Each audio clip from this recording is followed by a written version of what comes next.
अगर आप happy recording studio का ऑडियो वीडियो सबसे पहले आप तक पहुंच सके तो चैनल को सब्सक्राइब करना ना भूलें।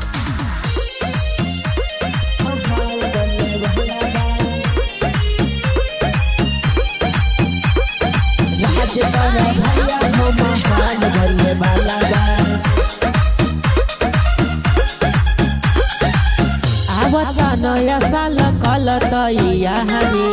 करे के बाद मकायब की बहारी आवत नया साल कल तैयारी करे के बाद मकायब की बहारी 2025 में भैया सबके झुमावे वाला बा 2025 में भैया सबके झुमावे वाला बा राज कर भैया हो माहौल बदले वाला बा राज कर भैया हो माहौल बदले वाला बा राज कर भैया हो माहौल बदले वाला बा माहौल बदले वाला बा राज कर भैया हो माहौल बदले वाला बा धूमधाम से नया साल अब की मनाई बहो डीजे पयासिस के गहना बजाई बहो गहना बजाई बहो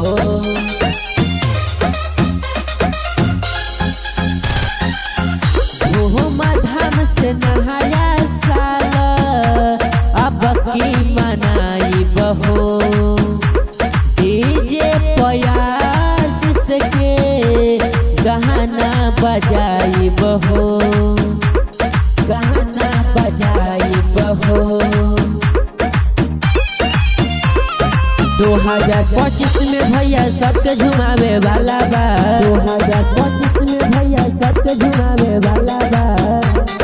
राज कर भैया हो माहौल बदले वाला बा राज कर भैया हो माहौल बदले वाला बा राज कर भैया हो माहौल बदले वाला बा